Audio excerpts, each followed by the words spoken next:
इंदिरा जब प्रधानमंत्री थी तो वो मजलिस को बैन नहीं कर सका, राजीव गांधी बैन नहीं कर सका, मनमोहन सिंह जी बैन नहीं कर सके, नरसिम्हा राव की सरकार बैन नहीं कर सकी, नरेंद्र मोदी बैन नहीं कर सका, तो आप जोकीहाट बहादुरगंज से जाके आप मजलिस को बैन कीजिएगा। औकात में रहिए, औकात में। आने वाली जनता 2024-25 में आपको आपकी औकात बता देगी। ये रहमत अली अररिया से कह रहा, याद रखिएगा। तौसीफ आलम जी, तौसीफ आलम साहब बहादुरगंज के पूर्व विधायक हैं, 4 बार के विधायक हैं। 2004 तक वो मुखिया भी रहे थे, बड़ा नाम कमाए थे उन्होंने। आज उन्होंने अपने नाम को मिट्टी में मिला दिया। आज वह आरएसएस में कैसे शामिल हो गए, इस बात की मुझे बड़ी चिंता होती है। बहादुरगंज की जनता ने 2020 में उनको चुनाव क्या हरा दिया, मजलिस के उम्मीदवारों ने उनको चुनाव क्या हरा दिया, वो बौखला गए। आज उनकी पीड़ा मीडिया के सामने आई। उन्होंने मजलिस को बैन करने की मांग की है। तो मैं खास करके तौसीफ आलम जी से ये कहना चाहूँगा कि अगर आपकी माँ ने आपको दूध पिलाया है तो आप राहुल गांधी से ये बयान दिलवा दीजिए। आप बिहार प्रदेश के जो अध्यक्ष हैं आपके अखिलेश सिंह, उससे आप बयान दिला दीजिए। और उससे भी ना हो तो विधायक दल के जो नेता हैं शकील अहमद, उससे आप बयान दिला दीजिए। और उससे भी नहीं हो तो उर्दू के बहुत बड़े आपके शायर हैं इमरान प्रतापगढ़ी, जो मजलिस के 2 वोट से पाकर महाराष्ट्र से राज्यसभा के सांसद बने, उससे आप बयान दिला दीजिए। आप संघी विचारधारा के कब हो गए? अरे आपका तो विवादित बयान में सुनते रहता था।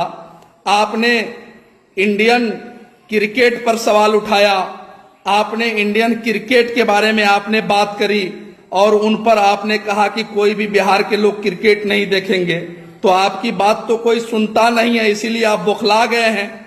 आप पिछले दिनों जो लता मंगेशकर जी, जो हमारे हिंदुस्तान में ही नहीं बल्कि दुनिया का नाम उन्होंने रोशन किया, भारत की बेटी थी, आपने उस पर अभद्र टिप्पणी किया उनके धर्म को लेकर।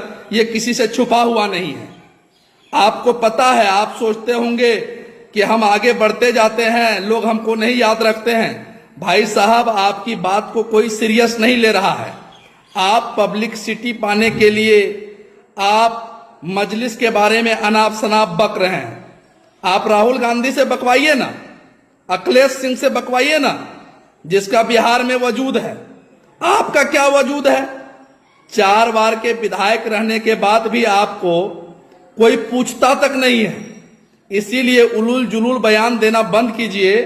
किशनगंज की जनता मजलिस के साथ थी, मजलिस के साथ है और मजलिस के साथ इंशाअल्लाह रहेंगे और अख्तरुल ईमान वहां के सांसद बनेंगे।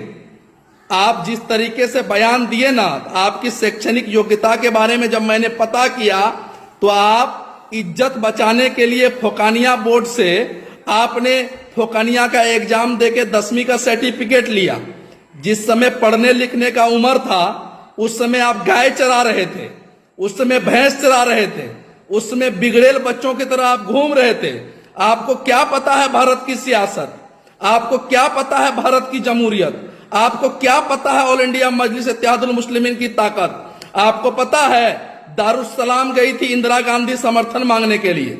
जब इंदिरा जिस देश में थी, इंदिरा जब प्रधानमंत्री थी तो वो मजलिस को बैन नहीं कर सका, राजीव गांधी बैन नहीं कर सका, मनमोहन सिंह जी बैन नहीं कर सके, नरसिम्हा राव की सरकार बैन नहीं कर सकी, नरेंद्र मोदी बैन नहीं कर सका। तो आप जोकीहाट बहादुरगंज से जाके आप मजलिस को बैन कीजिएगा।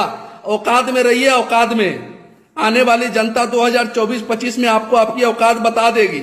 ये रहमत अली अररिया से कह रहा, याद रखिएगा। तौसीफ आलम जी, आपकी मैंने बहुत सारी विवादित बयान हमने सुना है।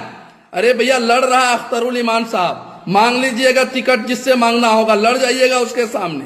इस तरीके का बेहुदा बयान देकर आप जनता को गुमराह करने की कोशिश मत कीजिए। मैं आपको चेतावनी दे रहा हूं।